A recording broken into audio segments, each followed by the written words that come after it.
দ্বাদশ শ্রেণী এডুকেশন ক্লাসে তোমাদের সবাইকে স্বাগত জানাচ্ছি। এতদিন ধরে আমরা যে চ্যাপ্টারটা আলোচনা করছি সেটা হচ্ছে তোমার শিখন কৌশল। শিখন কৌশলের মধ্যে আমরা প্রথমে বিভিন্ন অনুবর্তন কৌশল পড়েছি, প্রাচীন অনুবর্তন প্যাভলভের, তারপর স্কিনারের অনুবর্তন কৌশল পড়েছি, তারপর আরেকটা কৌশল পড়েছি আমরা সমস্যা সমাধানমূলক শিখন কৌশল, যার একটা উদাহরণ হচ্ছে প্রচেষ্টা ভুলের কৌশল। প্রচেষ্টা ভুলের কৌশল, যে কৌশলটা আবিষ্কার করেছে মনোবিদ থর্নডাইক, সেটা নিয়ে বিস্তারিত আলোচনা হয়েছে। গত 2-3টে ক্লাসে বিস্তারিত আলোচনা হয়েছে। আজকে ঠিক ওইরকম আরেকটা সমস্যা সমাধানমূলক শিখন কৌশল, যেটা নাম হচ্ছে, এটা একটা উদাহরণ। মূল শিখন কৌশলটার নাম হচ্ছে সমস্যা সমাধানমূলক শিখন কৌশল। তার একটা উদাহরণ আমরা আগে আলোচনা করেছি, যেটা প্রচেষ্টা ভুলের কৌশল, যেটার আবিষ্কর্তা হচ্ছেন থর্নডাইক। আজকে আরেকটা আমরা আলোচনা করব, এটা একটা উদাহরণ, যার নাম হচ্ছে অন্তর্দৃষ্টিমূলক শিখন কৌশল। আর ওর সাথে আগে যে শিখন কৌশল প্রচেষ্টা ভুলের কৌশল, দুটো কিন্তু একই ধরনের শিখন কৌশল, দুটোই সমস্যা সমাধানমূলক শিখন কৌশল, কিন্তু দুটোর মধ্যে পার্থক্য আছে। আগে আমরা পার্থক্যটা বুঝে নিই, কী পার্থক্য, তারপর আমরা এটা সম্পর্কে আলোচনা করব। আগের কৌশলটা বলছি সম্পর্কে আলোচনা করতে গিয়ে দেখা গেছে, আমরা লক্ষ্য করেছি শিক্ষার্থী সমস্যা সমাধান করতে গিয়ে বিভিন্ন পর্যায়ে কাজ করে। প্রত্যেক পর্যায়ে প্রচেষ্টা তাকে কিছুটা তার আকাঙ্ক্ষিত লক্ষ্যের দিকে এগিয়ে নিয়ে যেতে সাহায্য করে। অর্থাৎ এই কৌশলে শিখনের সময় শিক্ষার্থী শিখন প্রক্রিয়াটি ক্রমিক পর্যায়ে লক্ষ্যমুখী করে অগ্রসর হতে থাকে। কিন্তু পরবর্তীকালে অনেক এবার তাহলে এই যে বিভিন্ন পর্যায়ে কাজ করছে, মানে কি বলতো, এই ধরো পাজেল বক্সটা নিয়ে কাজ করেছিল, পাজেল বক্সটা নিয়ে কাজ, তাহলে এইখানে ধরো বিড়ালটা আছে, আর এইটাতে একদম মেন বাইরে, এটা বাইরের জায়গা, এখানে ধরো মাছটা আছে। তাহলে বিভিন্ন পর্যায়ে টোটাল সমস্যা, মূল সমস্যাটা কি, এখান থেকে ওকে এই খাদ্যটা নিতে হবে, এখানে এর ভেতর থেকে বেরিয়ে এসে খাদ্যটা সংগ্রহ করতে হবে, এটা হচ্ছে মেন সমস্যা। তা বিড়ালটা কি করলো, প্রথমে এখান থেকে এখানে এলো, তারপর এখান থেকে এখানে এলো, তারপর এখান থেকে এখানে এলো, তারপর এখান থেকে এখানে এলো, এখান থেকে এখানে, তারপরে বাইরে বেরোতে পারলো। তাহলে এখানে ব্যাপারটা কী হয়েছে না, সমস্যাটাকে কতগুলো ছোট ছোট পর্যায়ে বা অংশে ভাগ করা হয়েছে, ভাগ করে নিয়েছে। ঠিক আছে, যেটা এখানে বলছে যে সমস্যাটাকে কতগুলি বিভিন্ন পর্যায়ে, ছোট ছোট পর্যায়ে আলোচনা, বিভিন্ন পর্যায়ে কাজ করেছে, মানে এক একটা কাজ করেছে। ধরো প্রথমে এখান থেকে এখানে এসছে, একটা পর্যায়ে শেষ হলো, এখান থেকে এখানে গেছে একটা পর্যায়ে শেষ হলো, এখান থেকে এখানে আরেকটা পর্যায়ে শেষ হলো, এখান থেকে গেলে আরেকটা পর্যায়ে শেষ হলো, এখান থেকে গেলে আরেকটা পর্যায়ে শেষ হলো, তারপর বাড়িয়ে এলো। বিভিন্ন পর্যায়ে কাজ করেছে। এটা হচ্ছে ধাপে ধাপে ধাপে ধাপে, মানে মূল সমস্যাটাই কতগুলো ধাপে সমাধান করা হয়েছে। এক একটা পর্যায়ে পেরোচ্ছে, এক একটা, এই যে বলতে থাকো, এক একটা পর্যায়ে অতিক্রম করছে, আর সে একটা করে মানে উদ্দেশ্য পূর্ণ হচ্ছে, একটু করে উদ্দেশ্য পূর্ণ হচ্ছে, একটা করে পর্যায়ে অতিক্রম করলে একটু করে উদ্দেশ্য পূর্ণ হলো। এইটা হচ্ছে প্রচেষ্টা ভুলের কৌশল, যেটা আমরা আগে আলোচনা করেছি। কিন্তু বর্তমানে যেটা আলোচনা হবে অন্তর্দৃষ্টিমূলক শিখন কৌশল, এটা কিন্তু একটু আলাদা ধরনের। এটাও সমস্যা সমাধানমূলক শিখন কৌশল, কিন্তু এটা আলাদা। কিরকম আলাদা, কেন আলাদা? কিন্তু পরবর্তীকালে অনেক মনোবিদ থর্নডাইকের প্রচেষ্টায় ভুলের শিখন কৌশল সমালোচনা করে বলেন, এমন অনেক শিখন পরিস্থিতি আছে যেসব পরিস্থিতিতে শিক্ষার্থীরা হঠাৎ একক প্রচেষ্টায় সমস্যা সমাধান করে ফেলে। তারা মনে করেন সমস্যামূলক পরিস্থিতি সামগ্রিকতা পর্যবেক্ষণ করে এই প্রত্যক্ষমূলক অভিজ্ঞতা বিশেষ রূপ এইসব ক্ষেত্রে শিক্ষার্থী শিখন সহায়তা করে। কি বলছে, অনেকেই এটা পরবর্তীকালে থর্নডাইকের পরে যত মনোবিদ এসেছে তারা বলছে যে অনেকে কি করছে, এমন অনেক কিছু শেখে মানুষ, বলছে এমন অনেক কিছু, এমন অনেক শিখন পরিস্থিতি আছে, মানে এমন অনেক শিখি আমরা যেসব পরিস্থিতিতে শিক্ষার্থীরা অর্থাৎ আমরা হঠাৎই একক প্রচেষ্টার সমস্যার সমাধান করে ফেলি। মানে এখানে যে অনেক কটা প্রচেষ্টা, প্রথমে এখান থেকে এখানে আসছে, তারপরে এখান থেকে এখানে যাচ্ছে, তারপরে এখান থেকে এখানে যাচ্ছে, তারপরে এখান থেকে এখানে যাচ্ছে, অনেক কটা প্রচেষ্টা, অনেক কটা পর্যায়ে শিখানো হচ্ছে প্রচেষ্টা বলে। কিন্তু পরবর্তীকালে আরও অনেকে বলছে মানে আমরা এটা যে ভুল, তারা কিন্তু বলছে না এটা যে ভুল, তারা বলছে এটাও আছে, এছাড়া অন্য শিখন কৌশলও আছে যেখানে একক মানে একবারে সমস্যার সমাধান করে ফেলছে, একবারেই, এতগুলো স্টেপ অতিক্রম করতে হচ্ছে না। ঠিক আছে, এরম পরিস্থিতিও হয়। এটা একটা পরিস্থিতি হয় যে একটা করে ছোট ছোট, এটা আমরা জানি কোনো বড় জিনিস, বড় সমস্যা বা বড় অঙ্ক থাকলে আমাদের আগে ছোট ছোট অংশে সেগুলো অঙ্কগুলোকে কতগুলো ছোট ছোট অংশে ভাগ করতে হয়, তারপর একটা করে ভাগ সমাধান করতে করতে আমরা পুরো অঙ্কটা সমাধান করে ফেলি।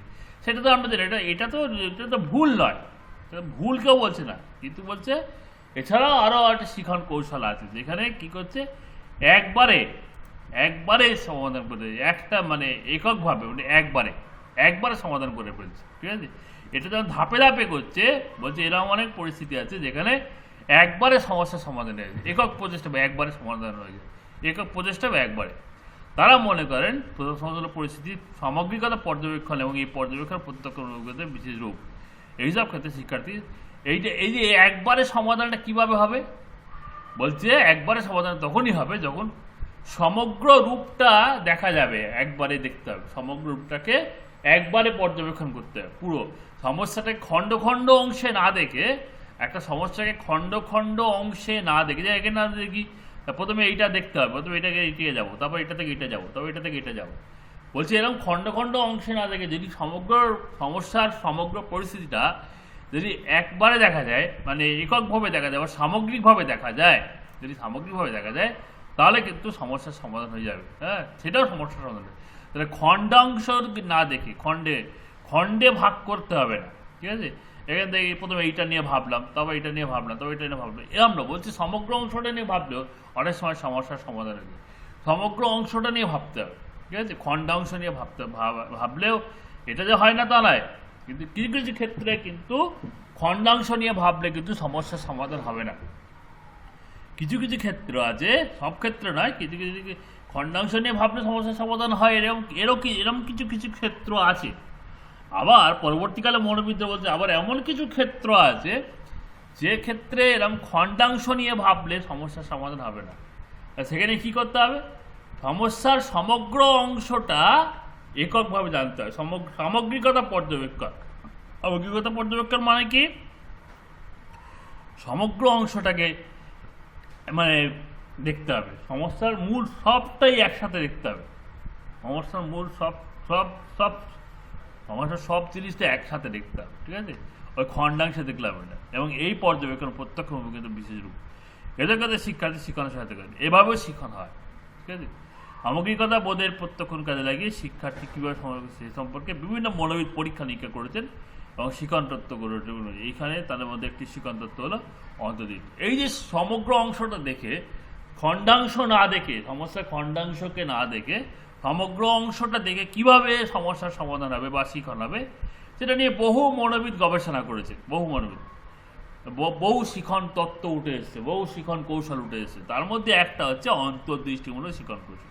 তার মধ্যে একটা কৌশলের নাম কি, অন্তর্দৃষ্টিমূলক শিক্ষণ কৌশল।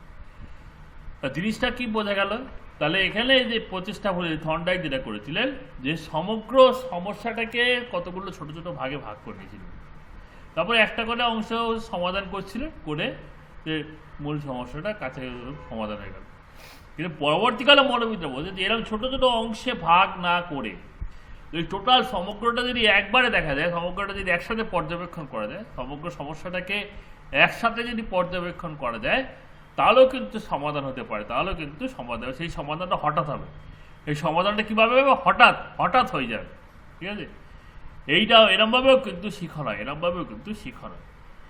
এটা কিন্তু কেউ থর্নডাইকের এই যে কৌশলটাকে কেউ ভুল বলেনি, কিন্তু এটাকে কেউ ভুল বলছে না, ঠিক আছে। এটা ভালো করে বুঝে, এটা ভুল নয়, এটা খণ্ডাংশ ধরে ধরে মূল অংশটা আসা হয়েছে।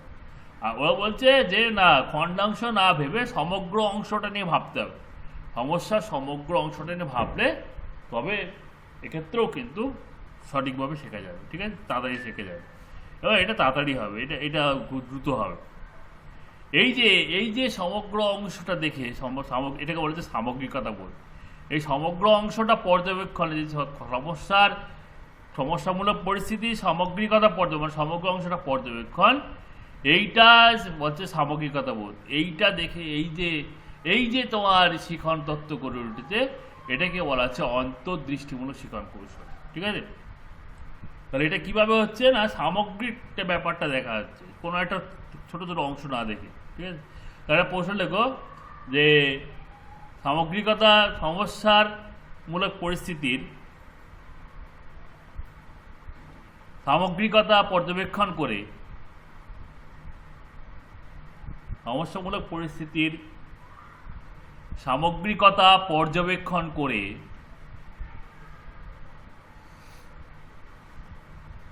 সমস্যার সমাধানের যে শিখন কৌশল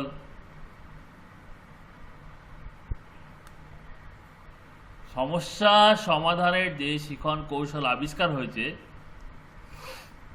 তার নাম কি? সমস্যা সমাধানের যে শিখন কৌশল আবিষ্কার হয়েছে তার নাম কি? তার নাম কি বলবে? অন্তর্দৃষ্টিমূলক শিখন। তার নাম কি? অন্তর্দৃষ্টিমূলক শিখন কৌশল। এবার দেখো এই যে অন্তর্দৃষ্টি জিনিসটা কি এবার দেখতে হবে আমাদের। তাহলে প্রথমে দেখতে হবে এই যে অন্তর্দৃষ্টি মানে কি। অন্তর্দৃষ্টি মানে কি? অন্তর্দৃষ্টিমূলক সমস্যা সমাধানের শিখন কৌশলের মুখ্য প্রবক্তা হলেন বিখ্যাত জার্মানি মনোবিদ কোহলার। কোহলার একজন মনোবিদ, কোহলার জার্মান মনোবিদ। এই যে অন্তর্দৃষ্টিমূলক শিখন কৌশল, সমস্যা সমাধানের শিখন কৌশল, এই কৌশলের মুখ্য প্রবক্তা এইটা মূল মানে আবিষ্কার করেছে বিখ্যাত জার্মান মনোবিদ কোহলার।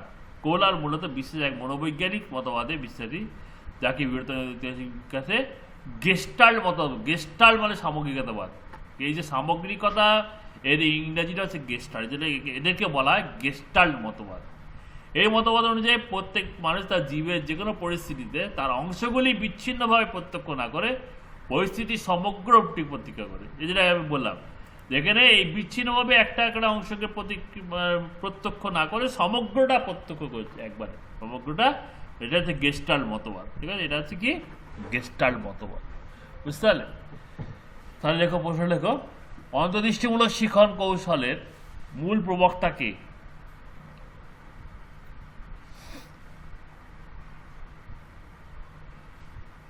অন্তর্দৃষ্টিমূলক শিখন কৌশলের মূল প্রবক্তা কে?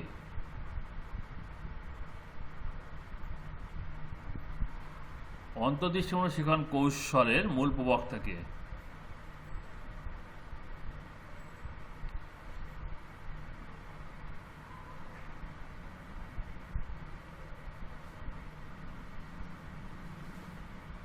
এবার লেখো, গেস্টাল্ট মতবাদ বলতে কি বোঝে? গেস্টাল্ট মতবাদ বলতে কি বোঝে? গেস্টাল্ট মতবাদ বলতে কি বোঝে?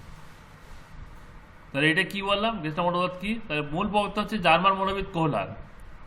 গেস্টাল্ট মতবাদ কি? মতবাদ প্রত্যেক মানুষ বলছে, প্রত্যেক মানুষ তার জীবনে যে কোনো পরিস্থিতিতে তার অংশগুলিকে বিচ্ছিন্নভাবে প্রত্যক্ষ না করে পরিস্থিতি সামগ্রিক রূপটিকে প্রত্যক্ষ করে।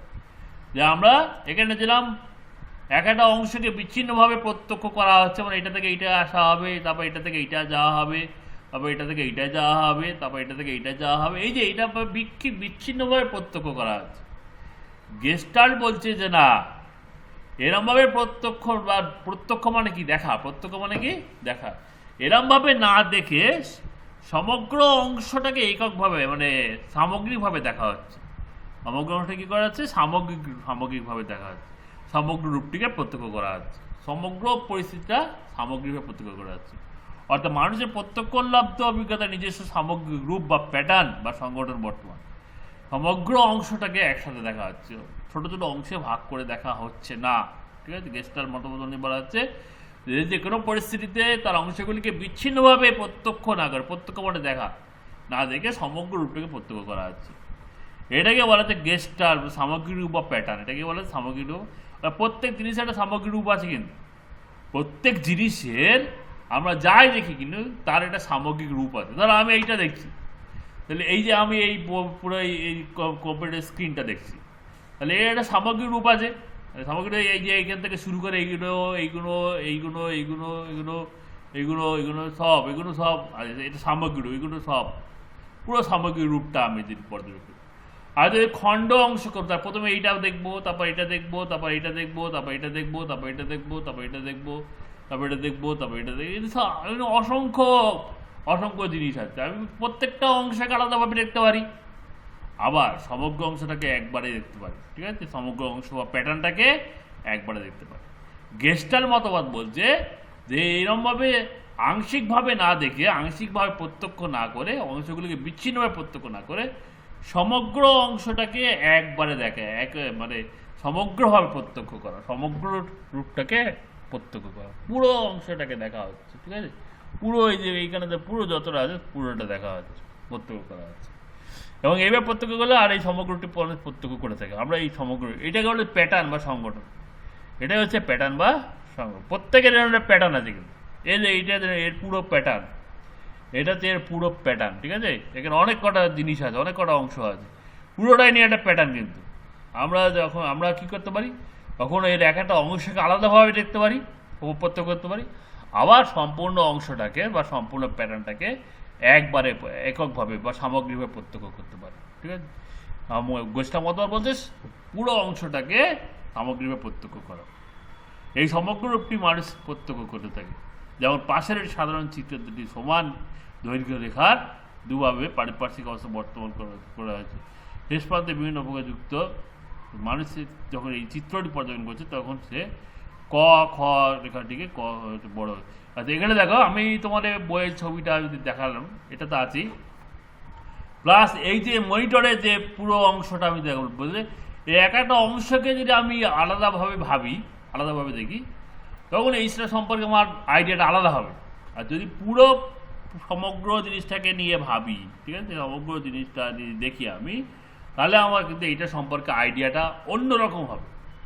তাহলে আমি যখন খণ্ডাংশ নিয়ে ভাববো তাহলে আমার এটা সম্পর্কে আইডিয়া একরকম হবে, আর যখন পুরো অংশটাকে নিয়ে একসাথে ভাববো তখন কিন্তু এইটা সম্পর্কে আইডিয়া আমার আলাদা হবে। যেমন ধরো একটা ছবি তোমাদের দেখাচ্ছি, এটা ধরো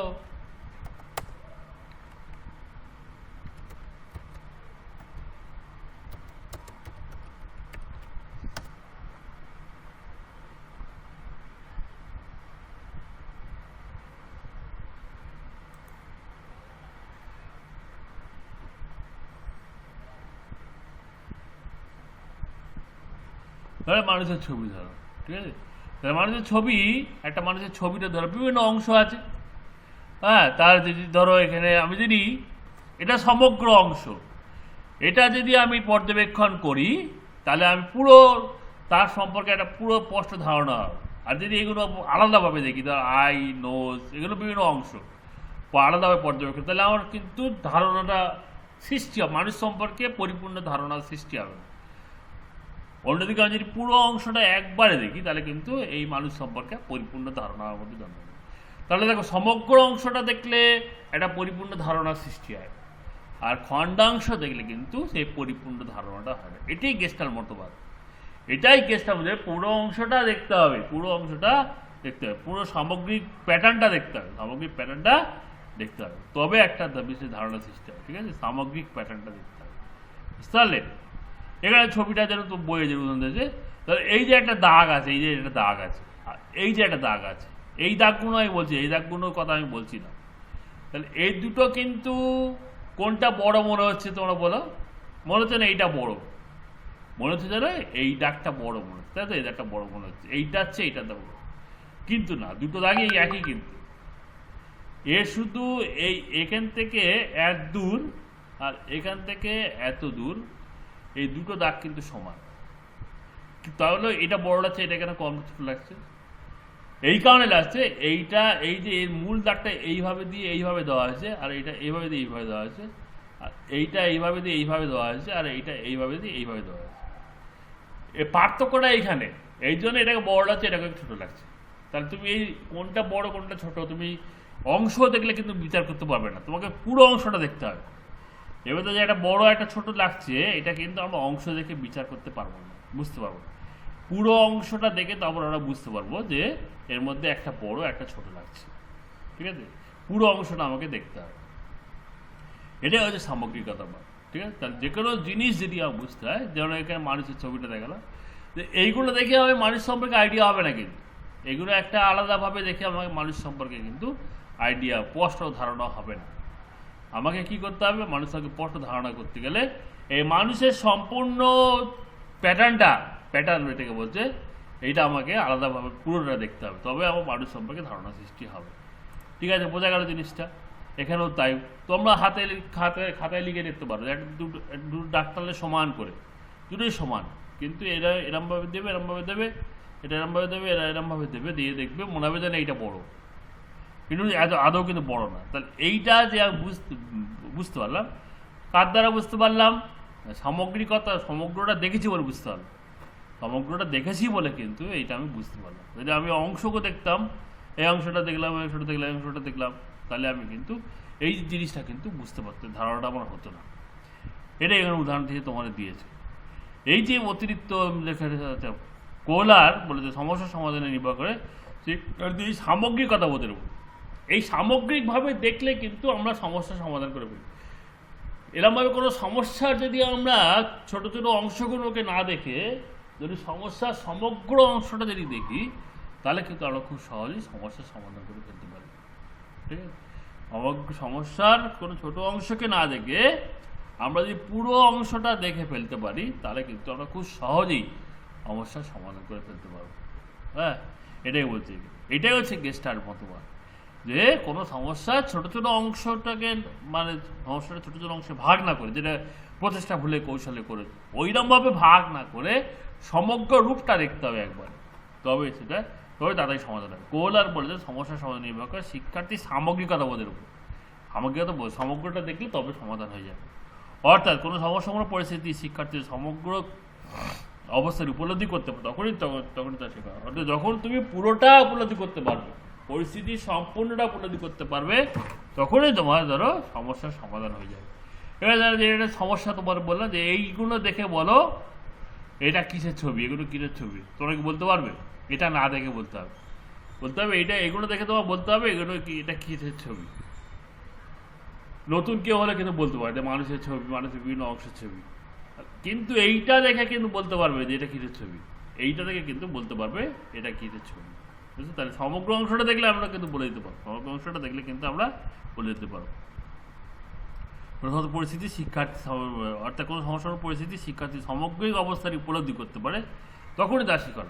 তাহলে এই ধরনের শিখন বা সমস্যার সমাধান কোন হবে? যখন আমরা সমগ্র অংশটা দেখবো, আর সমস্যার সমাধান হলো মানে শিখন হয়ে গেল। সমস্যার সমাধান হয়ে গেল মানে কি? শিখন। সমস্যার সমাধানের শিখন কৌশল, নামটাই তো সমস্যার সমাধানের শিখন কৌশল। পরিস্থিতি সামগ্রিক বোধ হঠাৎই শিক্ষার্থীর মধ্যে, এই যে সামগ্রিকতা বোধটা, এই সমগ্র অংশটা দেখা, এটা কিন্তু হঠাৎই হয় আমাদের মধ্যে, হঠাৎ আকস্মিকভাবে হয়। এটার জন্য কোনো দরকার হয়, এটা আকস্মিকভাবে হচ্ছে। এর জন্য কি দরকার? এই যে হঠাৎ জাগরিত সামগ্রিক বোধকে তিনি নাম অন্তর্দৃষ্টি। অন্তর্দৃষ্টি হলো এই যে এইটা নাম মিলেছে, এই যে সামগ্রিকতা বোধটা দেখা, সমগ্রটাকে একবারে দেখায়, এটাকে নাম দেওয়া হয়েছে অন্তর্দৃষ্টি। ঠিক আছে, যার সাহায্যে আমরা এটা দেখতে পাই, সমগ্র জিনিসটা একবারে দেখতে পাই, এটার নাম হয়েছে অন্তর্দৃষ্টি। অন্তর্দৃষ্টি হলো বিশেষ এক ধরনের প্রত্যক্ষ, যার সাহায্যে মানুষ তার সমস্যামূলক পরিস্থিতি যেটুকু ফাঁক আছে সেটুকু পূরণ করতে সক্ষম হয়। কোহলা বলেছেন এই অন্তর্দৃষ্টি হলো সেখানে মূল কৌশল। তাহলে অন্তর্দৃষ্টিটা কি? এটা এমন একটা দৃষ্টি যার সাহায্যে আমার সমস্যামূলক পরিস্থিতির মধ্যে যদি কোনো ফাঁক থাকে, যদি কিছু আমি না দেখতে পাই, সেটা আমি কিন্তু দেখে ফেলবো। অন্তর্দৃষ্টি এমন একটা দৃষ্টি। তাহলে প্রশ্ন দেখো, অন্তর্দৃষ্টি কাকে বলে? অন্তর্দৃষ্টি কাকে বলে? অন্তর মানে যেটা ভেতর থেকে আসছে আমাদের যে দৃষ্টিটা।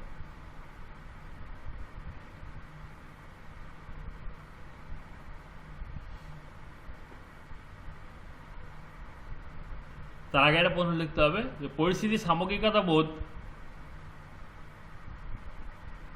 কোন দৃষ্টির সাহায্যে আমরা উপলব্ধি করতে পারি? পরিস্থিতির সামগ্রিকতা বোধ কোন দৃষ্টির সাহায্যে আমরা উপলব্ধি করতে পারি?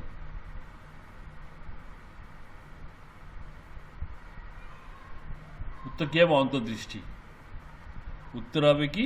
অন্তর্দৃষ্টি। এরপরে প্রশ্ন বলেছি অন্তর্দৃষ্টি বলতে কি বোঝো? অন্তর্দৃষ্টি বলতে কি বোঝো? কোহলার বলছে ওই অন্তর্দৃষ্টি হলো শিখনের মূল কৌশল, তাই তার এই তত্ত্বকে বলে অন্তর্দৃষ্টি কৌশল। কোহলা বলছে এই যে সামগ্রিকতা বোধের মাধ্যমে যে শিখনটা হচ্ছে, পরিস্থিতির সামগ্রিকতা বোধের মাধ্যমে যে শিখনটা হচ্ছে, এর জন্য কি দরকার? এর জন্য অন্তর্দৃষ্টি দরকার। এর জন্য কি দরকার? অন্তর্দৃষ্টি দরকার। কোহলার বলছেন কি এই অন্তর্দৃষ্টি হলো শিখনের মূল কৌশল। কোহলার কি বলছেন? এই অন্তর্দৃষ্টি হলো শিখনের মূল কৌশল, এটাই শিখনের মূল কৌশল। তাই এই তত্ত্বকে বলা হয় অন্তর্দৃষ্টি শিখন। তাই এই তত্ত্বটার নাম কি দেওয়া হয়েছে? অন্তর্দৃষ্টিমূলক শিখন। তাহলে কোহলার কি বলছে? এই অন্তর্দৃষ্টি হলো, এই যে অন্তর্দৃষ্টিটা, এটাই হচ্ছে শিখন। এবার আমরা তাই এই তত্ত্বটার নাম কি? অন্তর্দৃষ্টিমূলক শিখন তত্ত্ব। তাহলে লেখো কোহলারের শিখন তত্ত্বের নাম কি?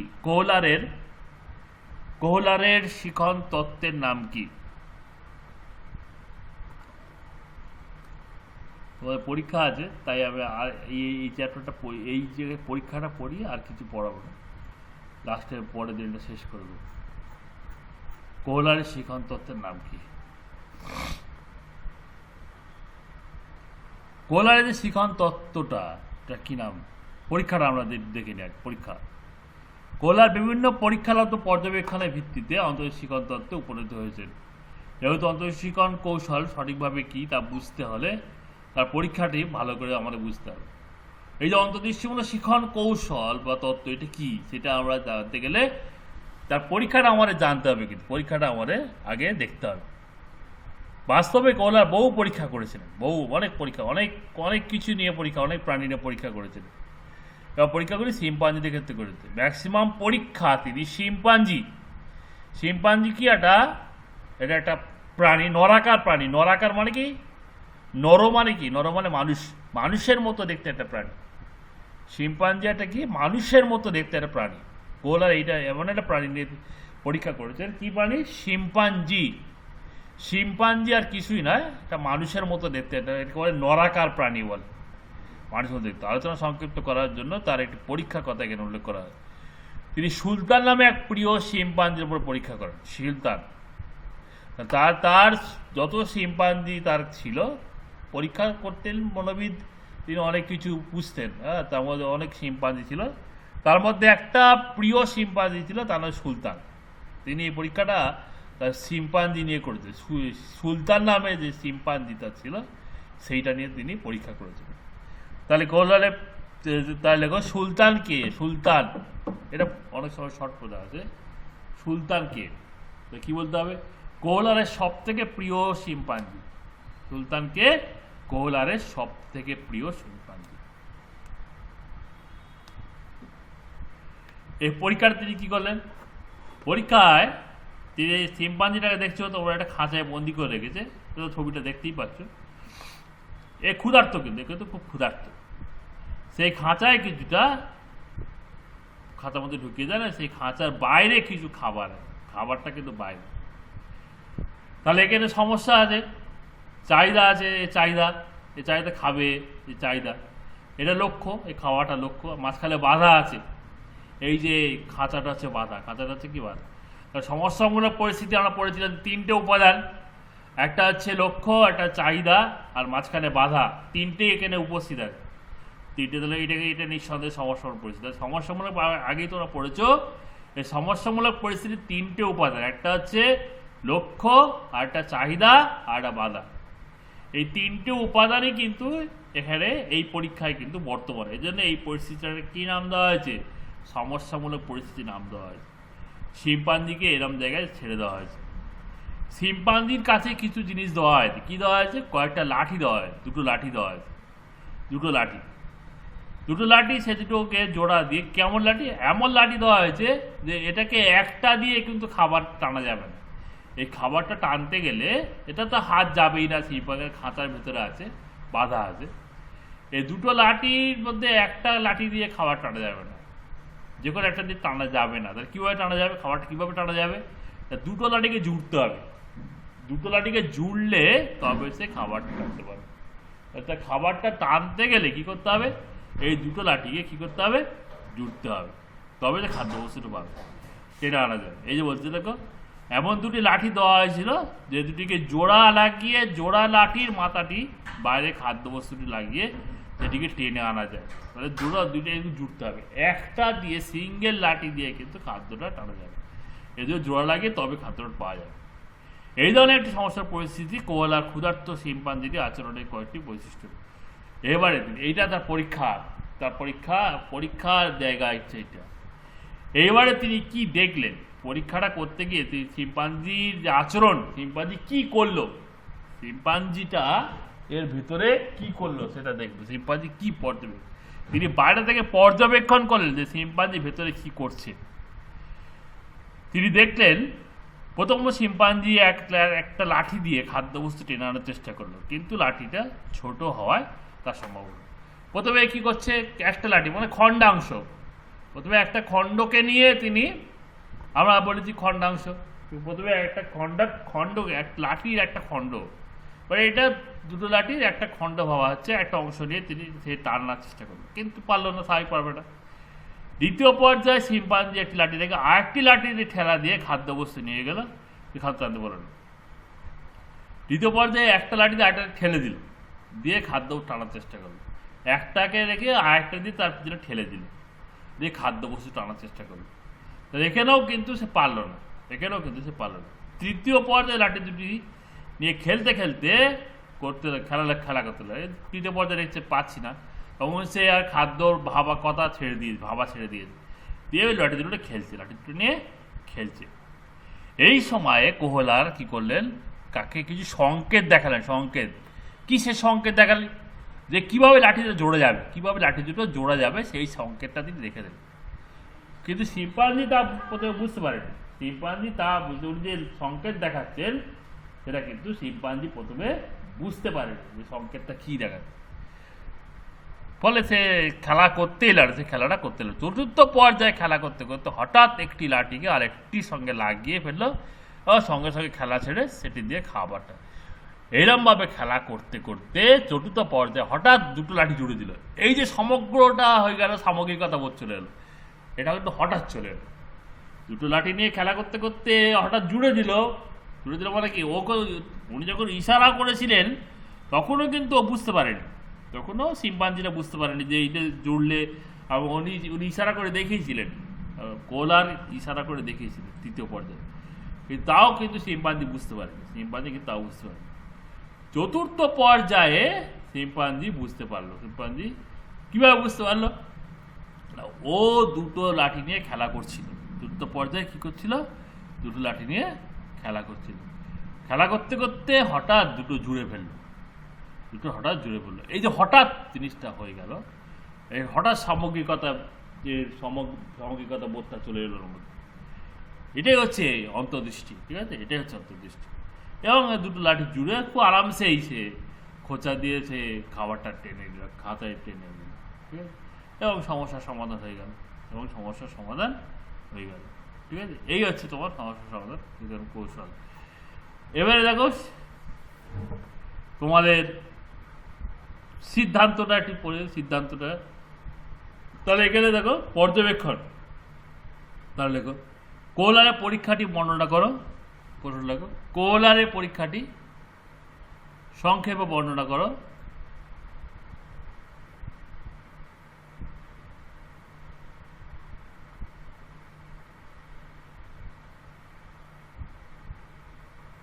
পড়ে লেখো, কোহলারের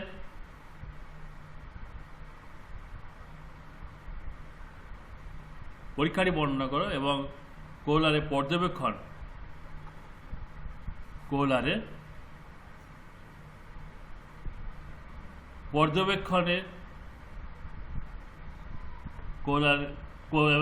কোহলার পরীক্ষাটি বর্ণনা করো। তাহলে দেখো কোহলার শিম্পাঞ্জি আচরণটি,